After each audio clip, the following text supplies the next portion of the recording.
どうもペロンです。今回は R タイプファイナル2で開発可能な機体の紹介をしていきたいと思います。今回ご紹介する機体はナンバー 63TL1A イヤソンですね。イヤソンは R9F の派生型の人型変形が可能な TL シリーズの機体なんですが、フォースを切り離した状態の飛行形態とフォースを装着した状態の人型形態の2種類が存在し、飛行形態と人型形態では使用できる波動砲が異なります。この機体のおすすめのポイントは見た目のかっこよさと変形時のダイナミックな動きですね。手に当たる部分は変形時に飛び出してくる演出があるなど、他の可変機体に比べて変形時の動きが一番作り込まれているように感じますね。またコックピットの先端には目が描かれていて、かなりいかつい感じの顔になっていますが、実際の目となるカメラは口の中にあるやつだと思います。残念な点としては、完全にアスクレピオスの介護官としか言えないその微妙な性能ですね。搭載しているシールドフォースは弾を跳ね返すことができない仕様ですが、もともとおまけ程度の能力でしかないため、それ自体はほとんど影響はありません。赤のレーザーランスはシールドの中央部分にレーザーを集中させるため、シールドフォースの中でも火力が出しやすい装備ですね。それでも火力は高くないため、基本的には波動砲と組み合わせて使うといいと思います。青のレーザーブレードは回転する盾の先から斜めにレーザーを出し攻撃しますが、レーザーの発射地点がレーザーの縁の部分になったことで火力が分散しやすくなり、あまり攻撃的な仕様とは言えない装備となっています。赤エネルギーの配置数が少ないため、少しでも射程を伸ばしたい場合の代用品ぐらいに考えておけばいいと思います。黄色のレーザーシールドはシールドの縁からレーザーが伸びて大きな盾のような形状になります。上下への攻撃に使うというよりは、名前の通りミサイルなどの物理攻撃から機体を守る盾として運用してあげるといいと思います。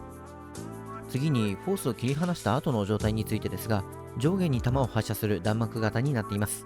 あまり火力を期待できるタイプの弾幕ではありませんが、レーザーの特性上物量で攻められるとさばききれないため、数で攻められるような場面ではこの弾幕をうまく使いこなせるかが攻略の鍵となります。ミサイルは爆雷、誘爆ミサイル、4-Way 追尾ミサイルの3種類から選ぶことができますが、縛りプレイをしたいのでなければ 4-Way 追尾ミサイルを使うといいと思います。4つの追尾ミサイルを発射するため、レーザーの火力が低いシールドフォースの火力を補うだけでなく、あらゆる角度から来るザク処理も得意としている優秀なミサイルですね。うまく攻撃を避け続ければ、ステージ 6.2 のボスはこれだけで倒すこともできます。次は波動砲についてですが、搭載されているハイブリッド波動砲システム2は2段階のチャージが可能で、飛行形態の拡散波動砲と人型形態の圧縮炸裂波動砲の2種類の波動砲を切り替え可能という仕様になっています。飛行形態で使用可能な拡散波動砲は1ループだと単発、2ループで拡散型の波動砲を使い分けられますが、フォースを切り離した状態であることが発動条件のため、あえて使う必要があるかと言われてしまうと、その必要がある場面は思いつかないですね。人型形態で使用可能な圧縮炸裂波動砲はチャージを重ねるごとに直接当てた時の威力と爆発の大きさが増加します。爆発系の攻撃範囲の広い圧縮炸裂波動砲が優秀なので、拡散波動砲を使うメリットを完全に殺していますね。拡散波動砲を使うためにわざわざフォースを切り離すコースをかけるくらいなら、フォースを装備したまま波動砲を撃ってレーザーでとどめを刺すという方法で戦った方が確実で安全だと思います。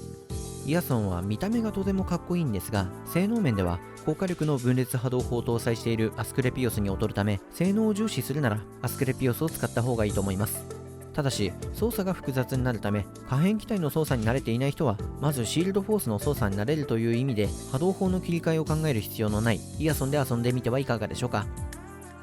では最後までご視聴ありがとうございました。またね。